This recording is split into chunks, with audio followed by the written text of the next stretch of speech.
So now we're looking at exercise 6.20. So the information for Jones Company goes as follows. At the beginning of the year we had accounts receivable of $15,000.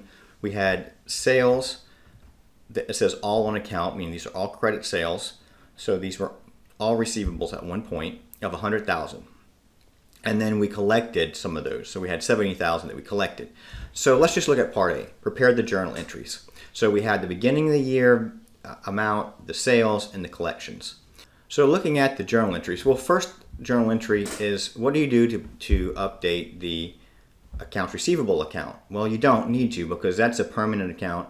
It's going to be carried forward from the previous period, so there's no need to make any adjustment or any kind of entry for the accounts receivables. However, sales are not permanent accounts. They're temporary accounts, meaning they are closed out at the end of each period. And so that means we need to put the sales in. So accounts receivable and sales revenue.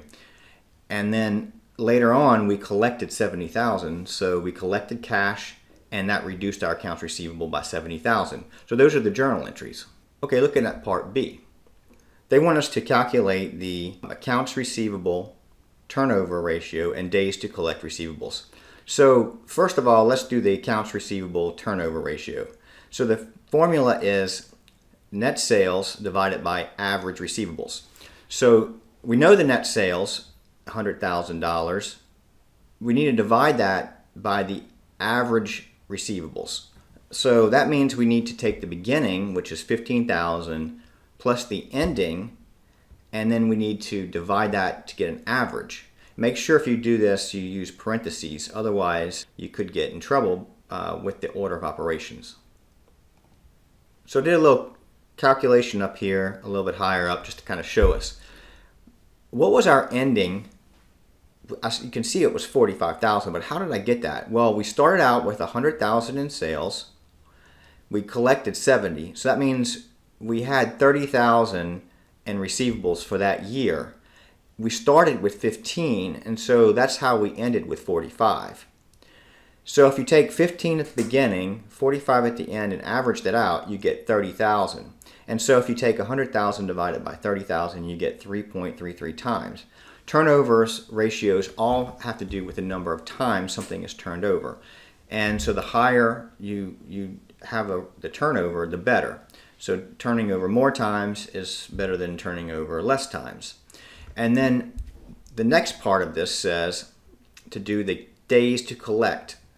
So days to collect is basically just saying, well, 3.33 times is kind of confusing.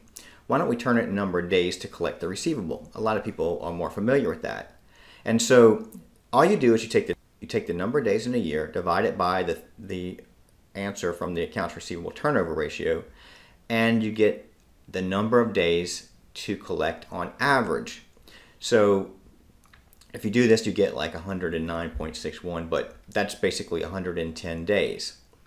And then in part C, it says do an analysis, right? So first of all, it says that the turnover ratio last year was 6.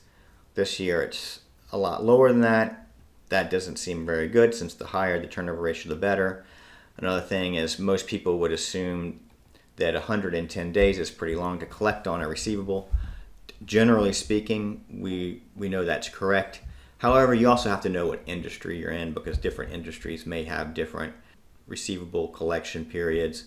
It just kind of depends on, you have to know that first. And since we don't really know, we can't make any hard and fast determinations. But what we can do is know that it definitely went down, and we can say, well, in general, that's a pretty long amount.